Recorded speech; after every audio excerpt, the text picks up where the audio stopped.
ओम शांति। 4 जून 2025 के बाबा के मधुर महावाक्य।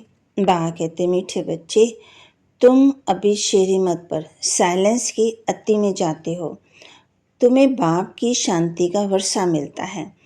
शांति में सब कुछ आ जाता है। तुम अभी शेरी मत पर साइलेंस की शक्ति में जाते हो। तुम्हें बाप से शांति का वर्षा मिलता है। शांति में सब कुछ आ जाता है।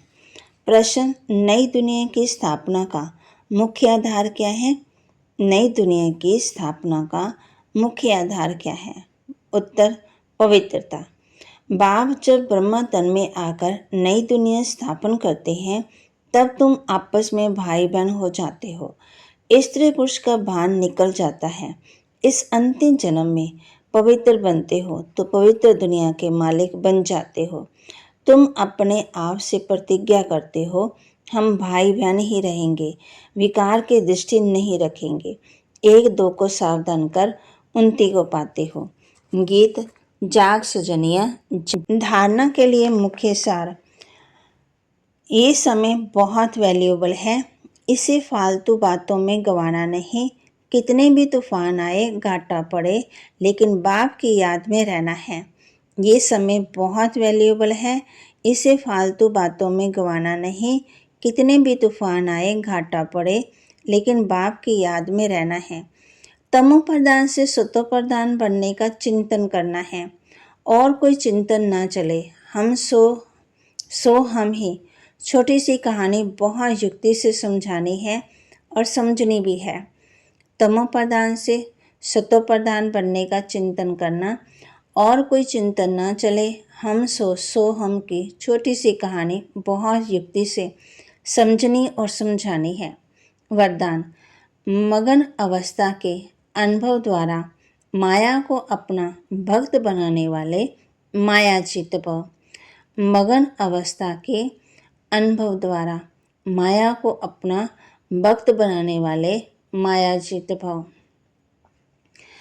मगन अवस्था का अनुभव करने के लिए अपने अनेक टाइटल का स्वरूप, अनेक गुणों के श्रृंगार, अनेक प्रकार की खुशी, रूहानी नशे की रचना और रचना के विस्तार की पॉइंट, प्राप्तियों की पॉइंट स्मृति में रखी तो आपकी पसंदी उस पर मनन करो तो मगन अवस्था सहज अनुभव होगी। फिर कभी परवश नहीं होंगे। माया सदा के लिए नमस्कार करेगी। संगम युग का पहला भक्त माया बन जाएगी। जब आप मायाजीत मास्टर भगवान बनेंगे तब माया भक्त बनेगी। स्लोगन, आपका उच्चारण और आचरण ब्रह्मा भाव के समान हो तब कहेंगे सच्चे ब्राह्मण। आपका उच्चारण और आचरण ब्रह्मा भाव के समान हो तब कहेंगे सच्चे ब्राह्मण। अव्यक्त इशारे, आत्मिक स्थिति में रहने का अभ्यास करो, अंतर्मुखी बनो। याद में निरंतर रहने का सहज साधन है। घर गृहस्थ में रहते, प्रवृत्ति में रहते, परवृत्ति में रहना। परवृत्ति अर्थात आत्मिक रूप ऐसे आत्मिक रूप में रहने वाला सदा न्यारा और बाप का प्यारा होगा। कुछ भी करेगा लेकिन ऐसे महसूस होगा जैसे काम नहीं किया लेकिन खेल किया है। ये रूहानी नयन, ये रूहानी मूर्त ऐसे दिव्य दर्पण बन जाएगी जिस दर्पण में हर आत्मा बिना मेहनत के आत्मिक स्वरूप में देखेगी।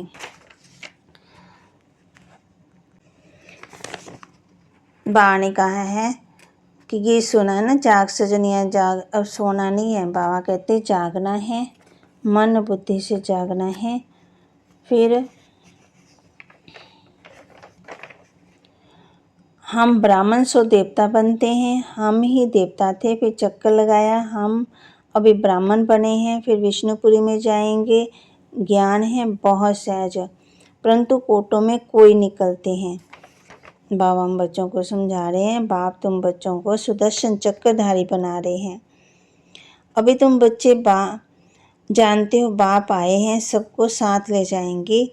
अपने टाइम पर हम भी ड्रामानुसार कर्मातीत अवस्था को पाएंगे, फिर विनाश हो जाएगा।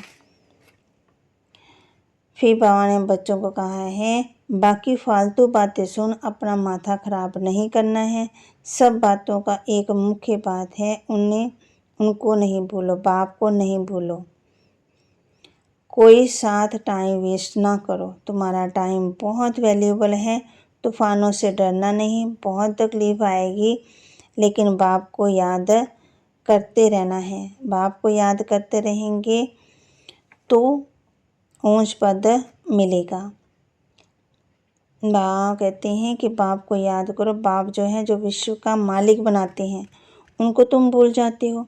बाप सब कहते हैं ना कि सब थोड़ी राजा बनेंगे। बाबा कहते तुम बनो, और कोई नहीं बनता है। तो हर एक के पुरुषार्थ से समझा जाता है कि ये क्या पद पाएंगे।